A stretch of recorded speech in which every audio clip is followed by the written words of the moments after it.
all of our students are different. All of our students are actually more like flowers. They're not like logos. And despite the fact the education system has been built for the last 150 years to make sure that we churn out reliable, obedient, quiet workers, what should we really be doing? I think maybe we should be looking more towards the unpredictable, the slower growth sometimes. You know, you'll notice when you look at trees in the street, especially in springtime, some of the jacarandas are in full bloom, whereas some of them aren't quite there yet.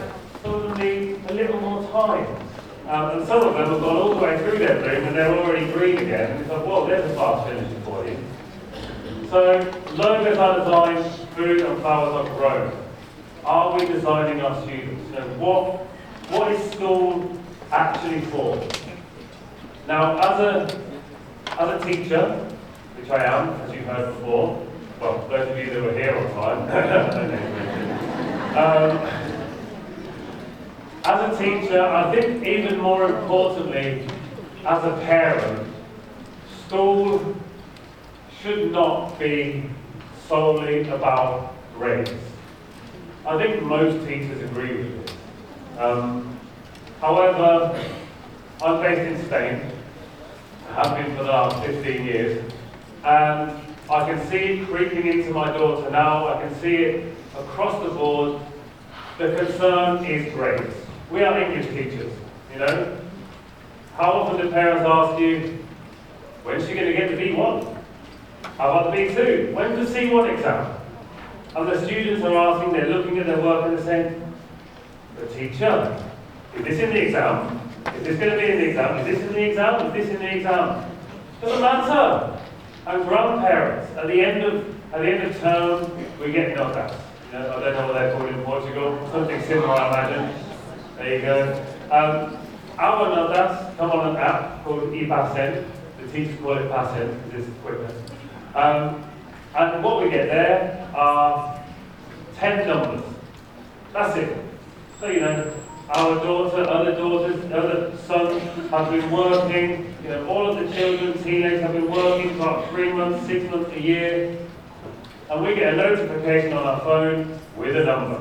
Okay, so 7 in geography, great, 10 in English, obviously. Great teachers. And that's it, you know, we've got this grade and nothing else from it. And the kids will get home and the grandparents will call them, ready for summer, obviously. In Spain we get 18 years every year for summer, it seems. It's about 3 months of summer holidays. It's excessive, come on people, I can't do 3 months. Although we deserve it as teachers. The students, on the other hand, definitely don't. They need to get back to school. And grandparents, the first thing they ask is not, what are you going to do over the summer? Or, what have you discovered this year at school? Or, how has what you've learned at school changed how you look at the world? No, it's, ¿y las notas? ¿Has sacado buenas notas? You know, did you get good grades? Did you get good grades?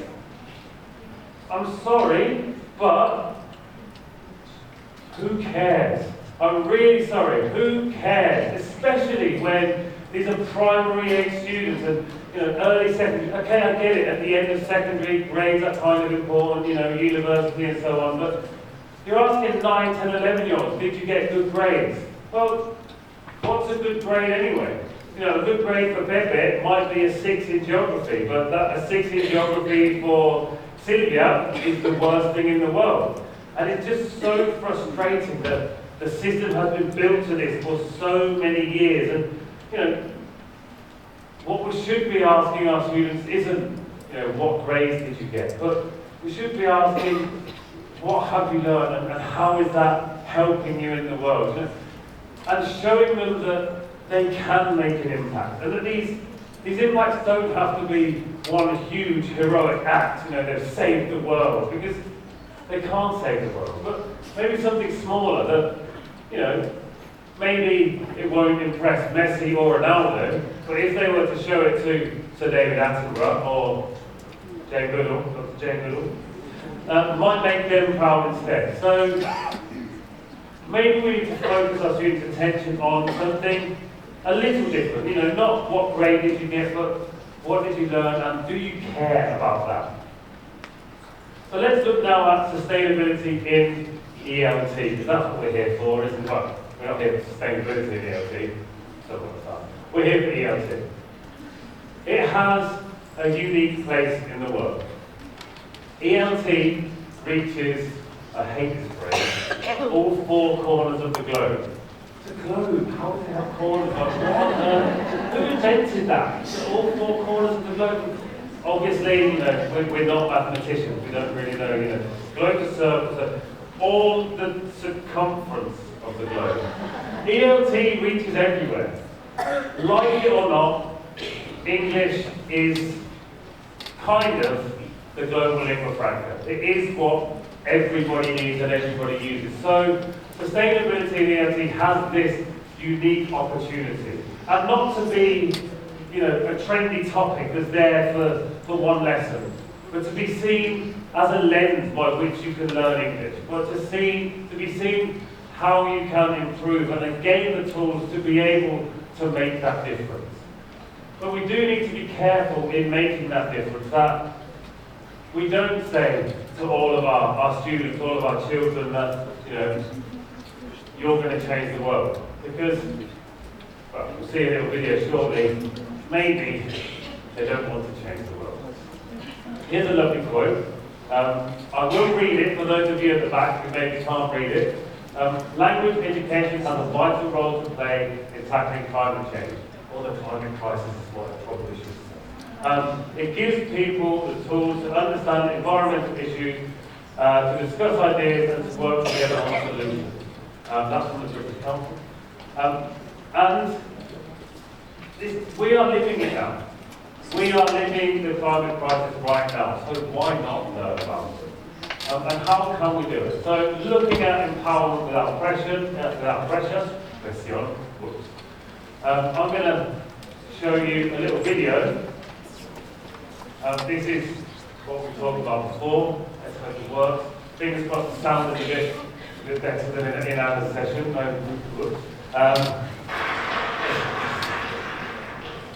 So, hi everyone. I'm Ali. And I have a quick question. Let's have a show of hands, shall we? How many of you were told at the age of 9 that you were going to save the world? Or that you were going to be the next, I don't know, whoever? Didn't think so. If I had a pound, a euro, or even a dollar for every time someone said, "Whoa, you're the next Greta," or "You're going to save the world," I'd be able to buy my own football team. Or maybe even a litre of olive oil. But, do you know what?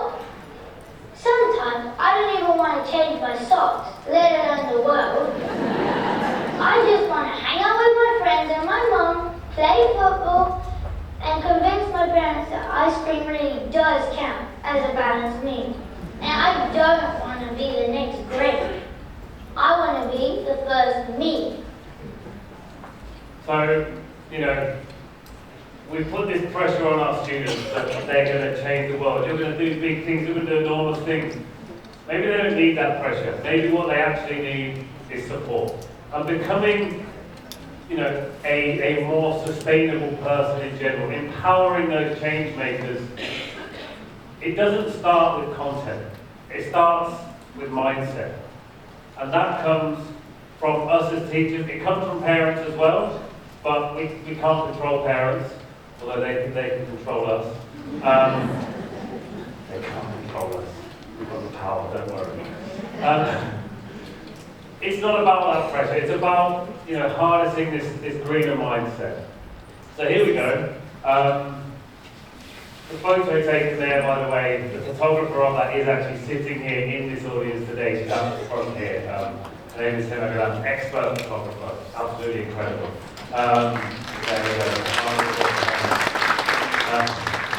go. This actually comes from Impact from National Geographic, written by a friend of mine, Emily Bryson, and it looks at a challenge that Ali started, a campaign to pick up 1 million pieces of litter. And it's a way of showing students how they can make those small changes, how they can build those small changes.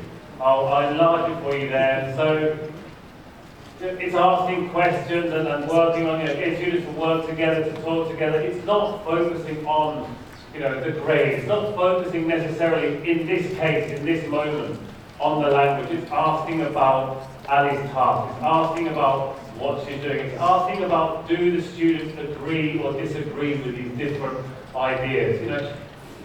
It's asking to look at the quote and how do they feel about it? Because let's be honest, everybody hates litter.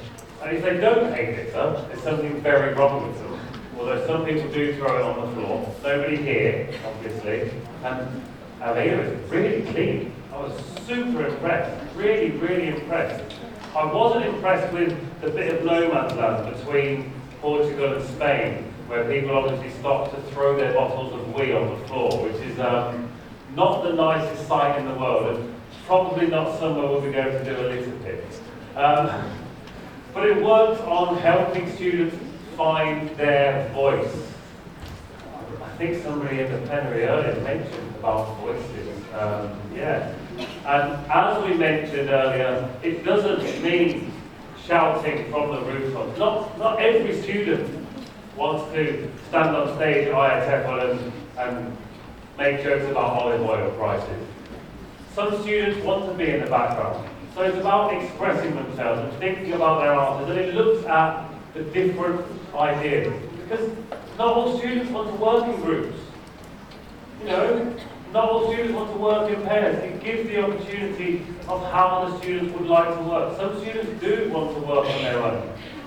Not me. I never want to work on my own, because that means I have to do all of the work, which is terrible. I'd much rather work in a group with somebody who's really good at doing the work, and I can then stand on stage and take all the credit for it. No, I don't mean that. I definitely do some of the work somewhere. So it works on looking at different areas of how they can do that, working on building a campaign and taking that action, looking at that agency. Oh, there's another word that's coming up again. That agency to make change. Here is a quick screen grab of Ali's campaign. So as we saw, it was the 1 million litter pick.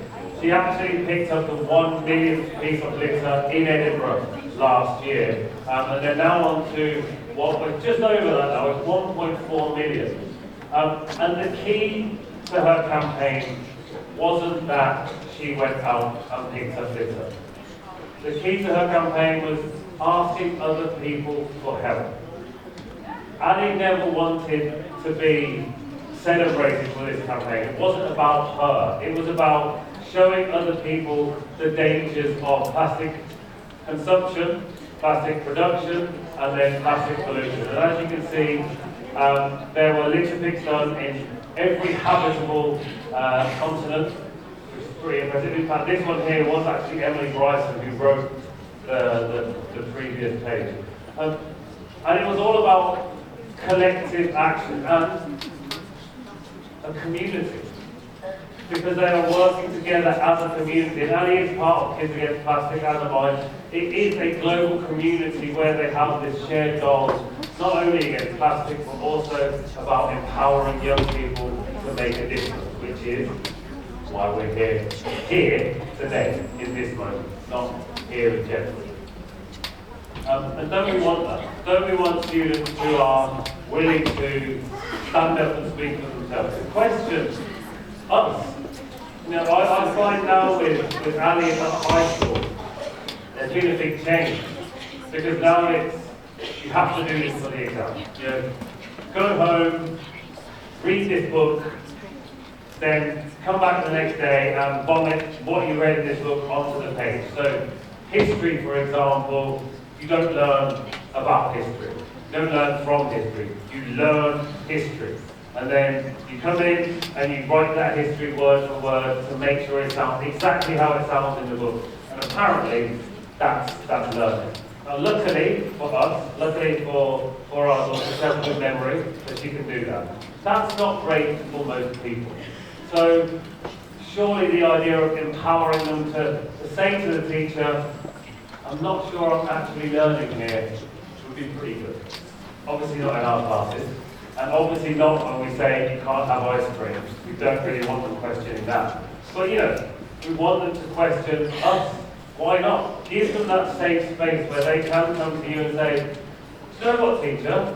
I don't agree with that. Or, is it really useful to do another grammar worksheet for homework? Is that a great use of our time? If it is a great use of their time, well, there you go. But at least they've come up to you and they've had the daring to ask you and feeling free enough to do so.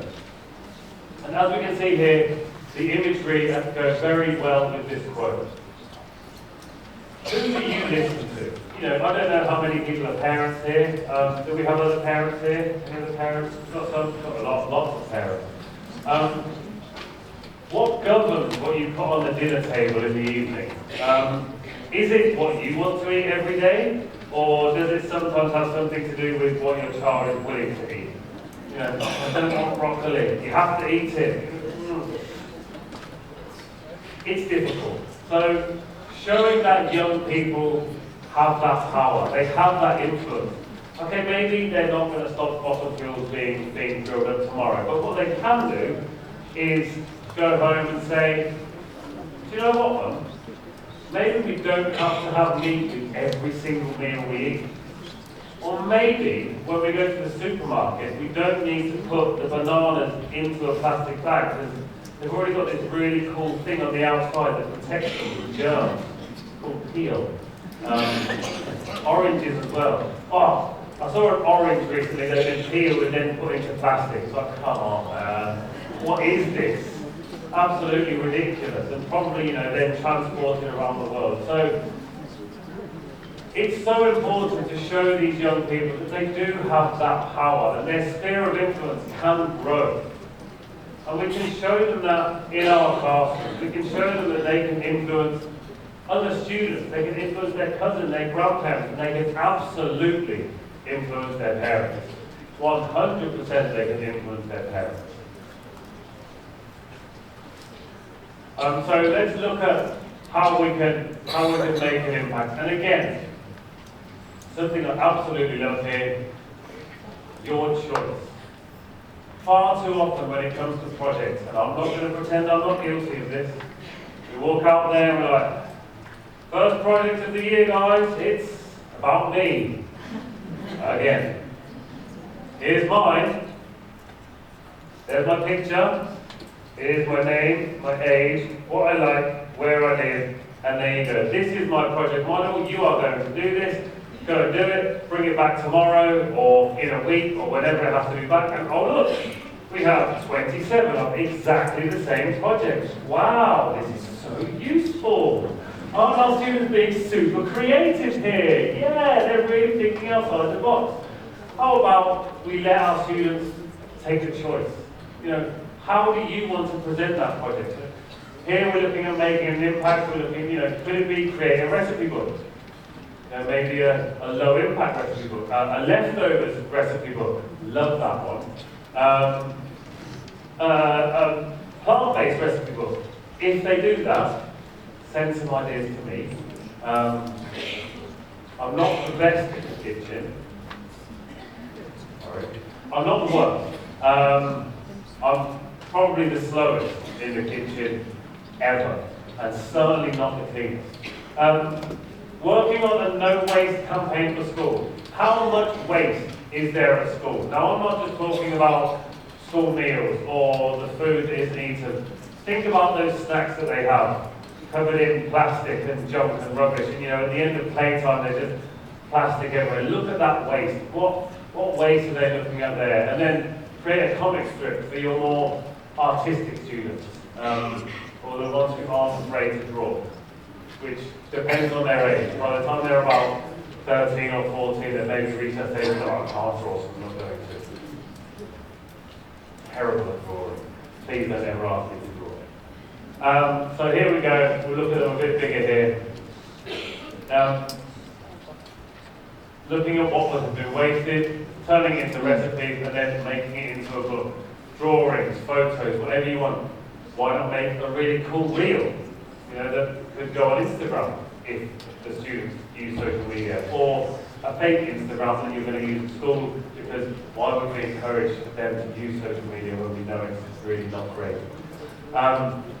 We then say posting all of our pictures on Instagram. There we go, the No Waste campaign, looking at it as an infographic. They can do it on Canva, they can do it by hand, they can do it in their art cards, they can do it wherever they want.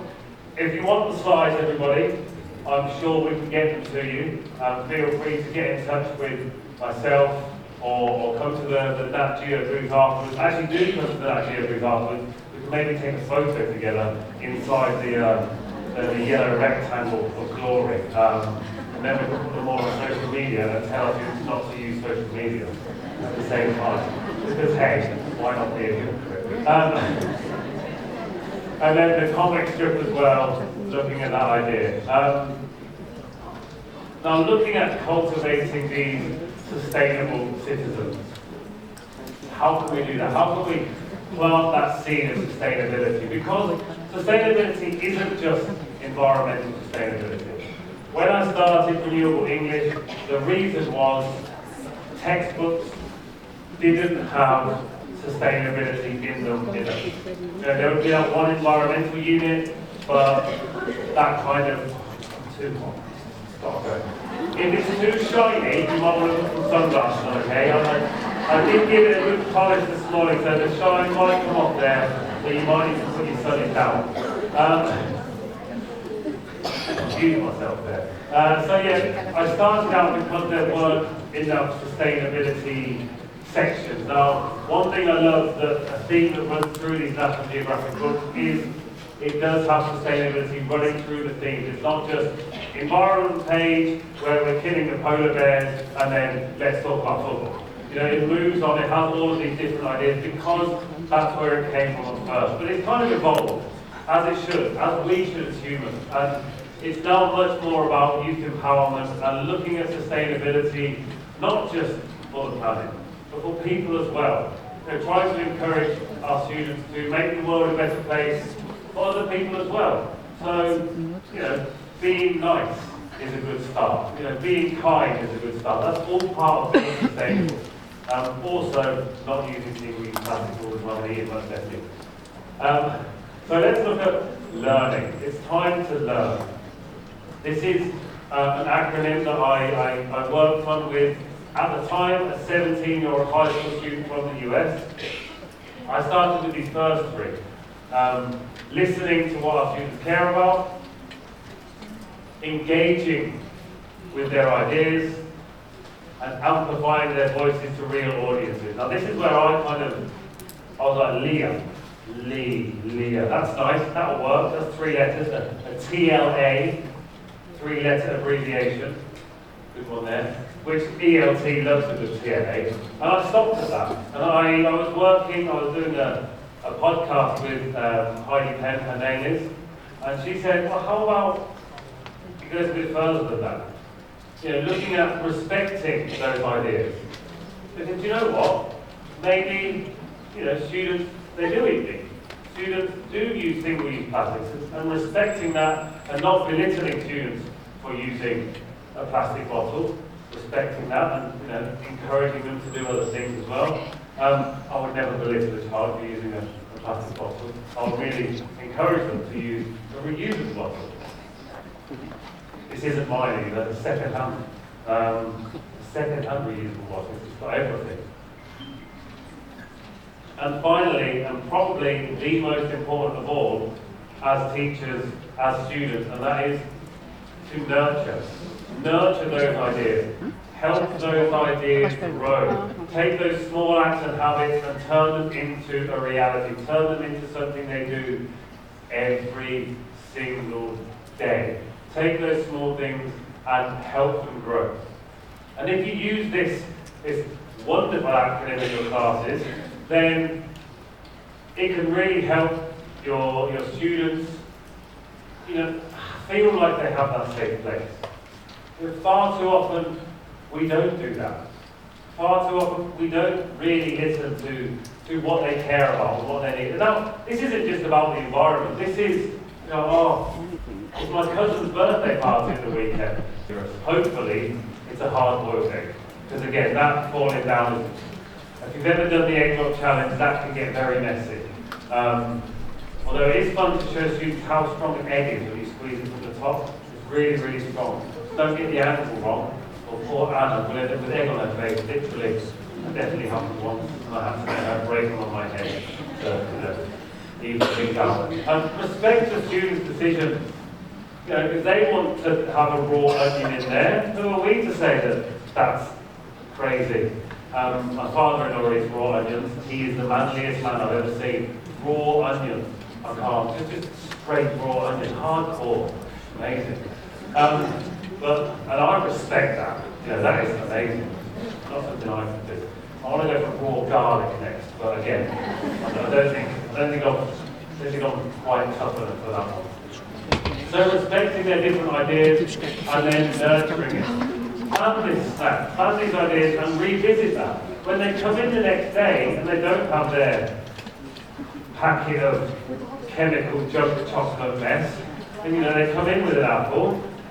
It's amazing. Well done, Paco. It's got an apple. It's a green one, really sour green one. They're not as nice as the red one, but it's fine. It's your choice. Apples are apples. It's all good. They don't fall far from the tree, by all accounts. So looking at these different ideas and building them in. And the snack machine, guess what? You ready for this? It isn't about snacks. What do you mean, Harry, it's not about snacks? It's about voice, choice, impact and habit formation. It's not just about the snacks, it's about listening to what they're saying, it's about listening to what they want, what they're choosing, the impact that will have on their own health as well as the planet. Because eating something that's been grown from not far away, the supermarket is where most things grow, isn't it? I'm pretty sure. It's much better, and it's building that habit. Because if they come in every day and they've learned that they're bringing in a different snack every day that is, health-based, maybe not nuts, because there might be someone allergic to nuts in your school, not the best idea to have nuts floating around. Maybe something a little bit healthier. I love raisins. I love them a bit too much, actually. They're like sweets to me. Like, I've got a bag there, it'll be gone in very little time. So I need to avoid that because it's not great, but it's a bit too good for your digestive system. So let's look at from awareness to action. This could be awareness to agency as well. So here's a nice quote from Rage Against the Machine. We had Anna quoting Nirvana earlier, so I thought I'd go one better. But one different, not better.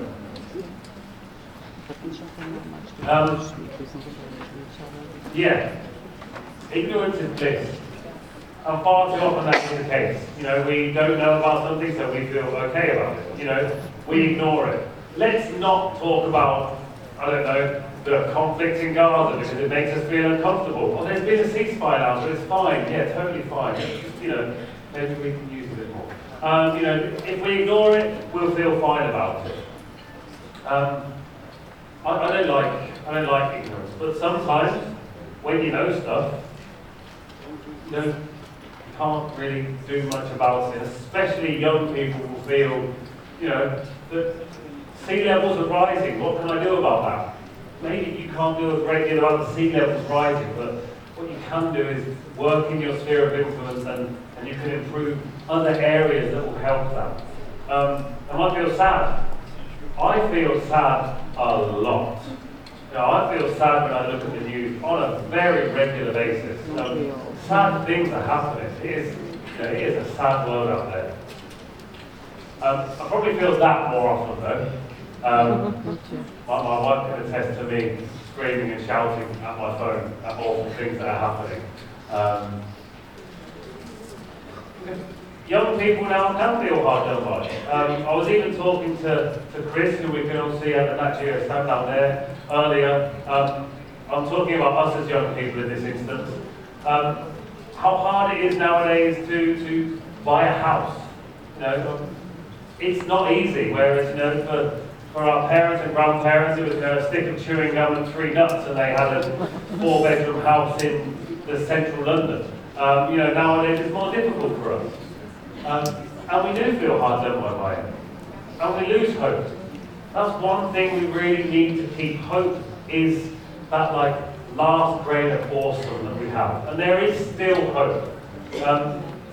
And it's okay to feel all of these different things. And it's normal to feel all these different things. And we have to recognise it. But also when we know stuff, sometimes we feel that. Sometimes we feel motivated. And we're like, I know that's rubbish. And I can do something about that. And do you know what? My amazing teachers have shown me that I can do something about that, and I have that power now to go out there and make a difference. You know, is it cleaning a park? Maybe. I like to use an example of one day, sorry to pick on you again, my wife and I were walking home from school, and there was like an area in our village, a small village, where there's this lovely wall of ivy, and on the floor it was full of litter. And we said, should we just clean that up? This was about 4 years ago, maybe even 5. It's still clean. It's still clean to this day, after we cleaned it up on that day. So, you know, we showed that, is it a massive difference? No. But we can still walk past it and go, yeah, we did that, and it's still like it. Amazing. So I like to use this wheel with my students, the climate emotions wheel, and look at these as, you know, action inspirers. You know, the green and the red are things that make you think, I am going to do that. You know, I am going to bring the patriarchy to its knees, and I'm going to give it a big kick into something. And the lower ones are completely okay to feel, but they are the things that make you think, oh, I can't do anything. And, you know, make you just want to stay in bed all day, eating biscuits and drinking hot chocolate. Watching Netflix, or not Netflix, maybe Amazon, or whichever one of the 18 different subscriptions you have to have if you want to watch something. Or you could not stream it illegally. Definitely don't do that. So what can we do? What can we do? We can do lots, incidentally. And we can do something. Don't focus on what you can't do. I can't do that. I can't do it. Do whatever you can. If you can do something, no matter how small, do it. If your students can do something, no matter how small, do it. Because you will feel better. They will feel better if they have done something. If they just look and go, oh, it's so terrible, the world out there. You know, maybe they can have a bake sale and send some money to somebody who needs shelter in Gaza. That's doing something. That's not doing nothing. That's not looking going, well, I can't stop what's happening. No, you can't. You can help people there. You can make that difference. Anyone recognise these? Yes. Excellent. If you didn't, you're a bit late on the bus, or the train, or whatever it's called. These are the Sustainable Development Goals. I love and hate these in equal measure. As a teacher, I am completely in love with these. These are a wonderful framework, a great way to show your students what they can make a difference with, but not only that, it can help them find their passion.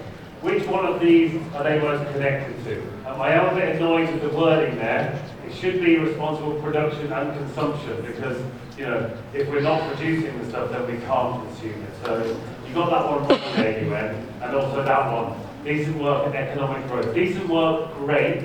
Economic growth and sustainability don't really go hand in hand. So certainly not 3% a year. That's just a bit too much. As an activist, not so keen on them, because, you know, these were a lot of promises that were made back in 2015, 16. Well, they were made in 15 and then they came to fruition in 2016. That was 10 years ago. We're not very close to achieving any of them. Sorry to, you know, burst the UN bubble there. We're maybe not working hard enough. But as a teacher, they are amazing. And I love to open my book on page 208 or 209, whichever one you want. And I like to say to my students, renewable energy, excellent topic. Which of the SDGs are connected to this? Which ones do you think? Feel free, shout out, go wild, or share with your partner, do what you like. Go crazy, it's your choice. You're obviously being multiple, say nothing. There you go. Also, always give clear instructions to the teacher, not just throw out random ideas. Maybe sit down. The obvious one, clean and affordable energy. Who doesn't want that? Especially, with our orange friend doing things wherever he can to avoid those files that he doesn't want to mention. Oh, what happened in Venezuela? Oh, what's happening in Iran? The files, Donald, the files, the ones with your names in it, more than Harry Potter.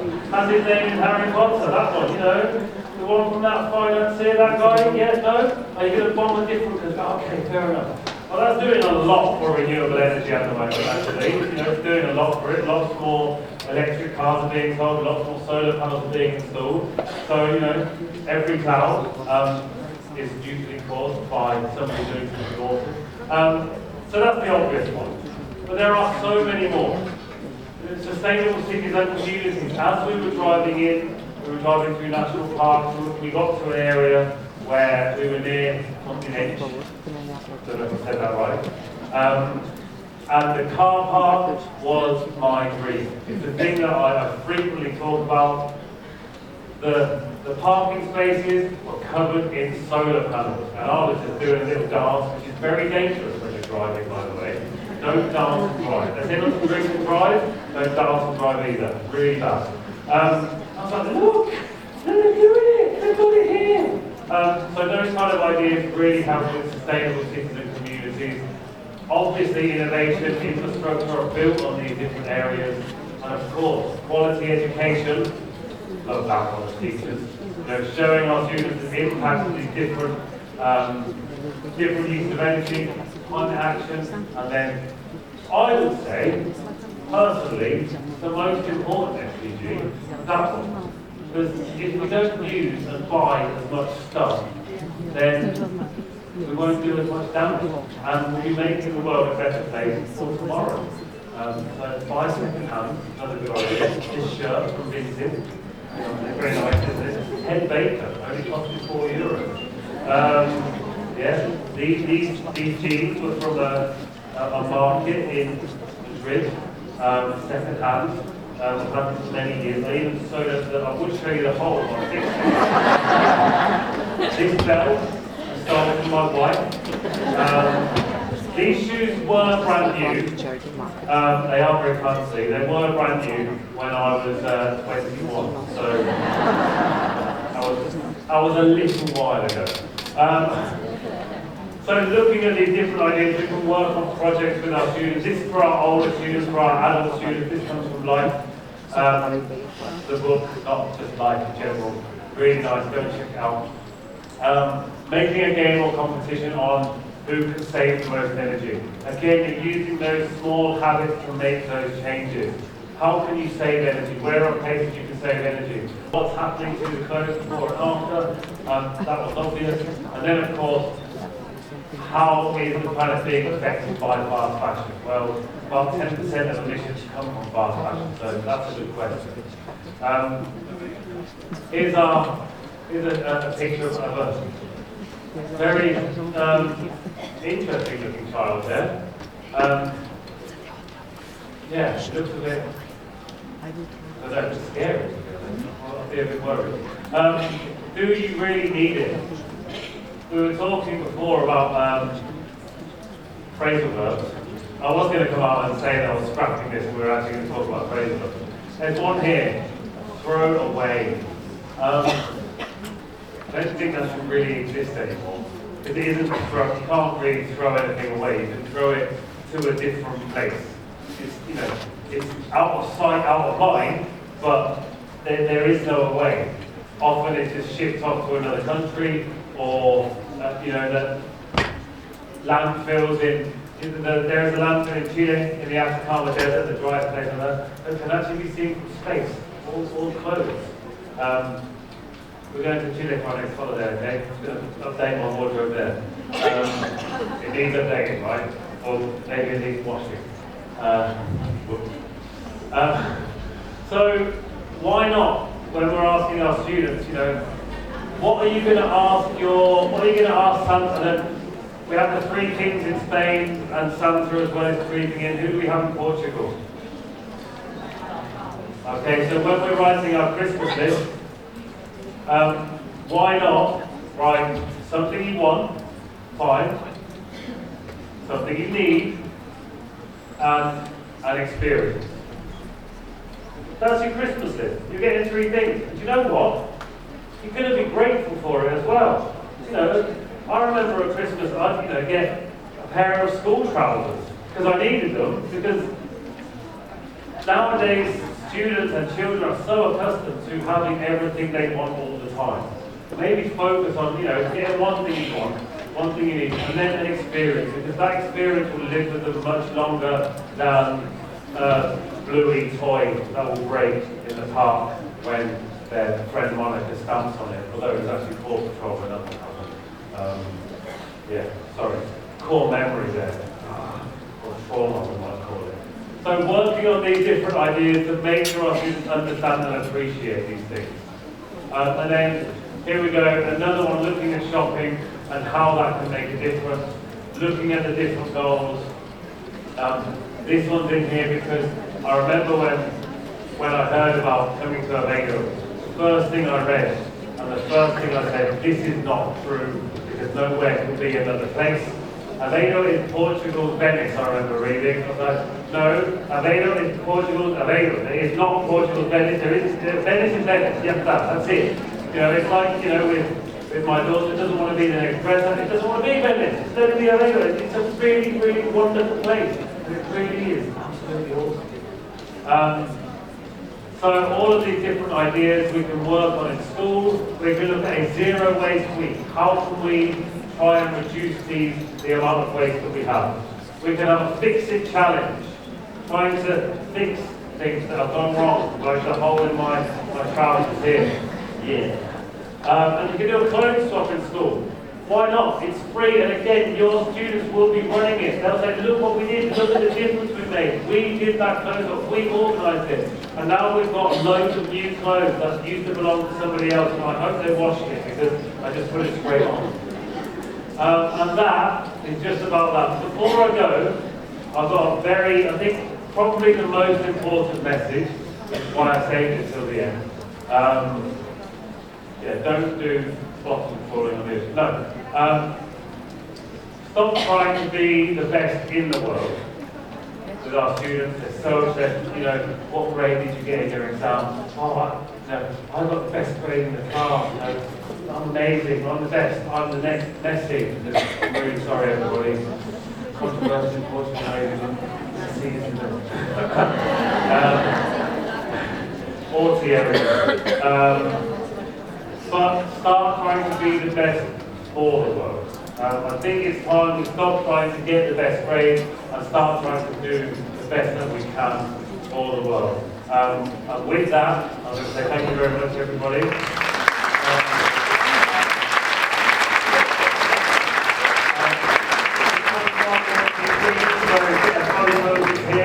A big thanks again to Nigeria, and of course, all of this information I will leave on here. QR codes galore, help yourself. Thank you very much.